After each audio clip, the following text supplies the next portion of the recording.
हरू मैले चाहिँ कटहरको तरकारी बनाइरहेको छु है। कसरी भने रुख कटहर पाकेको कटहर ल्याउने, त्यसलाई दाना जति सुरुमै चाहिँ जुठो नहालिकन केलाएर राखेको थियो।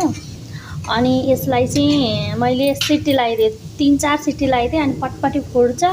अनि त्यसलाई चाहिँ केलाउने, अनि केलाएर बिचमा चाहिँ फकफकी चिरेर चाहिँ एउटा दानालाई 2टा खङ्लेटा बनाएर अनि मजाले तेलमा एकछिन फ्राई गर्ने। अनि मसलाहरू नुनहरू खुर्सानी हाल्ने, भुटेको तरकारी भन्छ है। कस्तो मिठो हुन्छ है,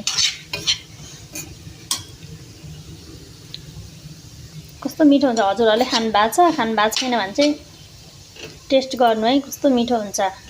दानाहरू चाहिँ अब रुख कटहर त पाकेको बेला सिजनमा जसले पनि ल्याउँछ, घरमा ल्याएको बेलामा दानालाई चाहिँ निकाल्ने। अनि यसलाई चाहिँ उसिनेर अनि तासेर एउटा दानालाई चाहिँ 2टा बनाएर अनि खङ्लेटा बनाएर तासेर फ्राई गर्ने तेलमा मसलाहरू हालेर। अब यो खानालाई कस्तो मिठो हुन्छ। कसले खानु भएको छ कमेन्टमा भन्नुहोस् है।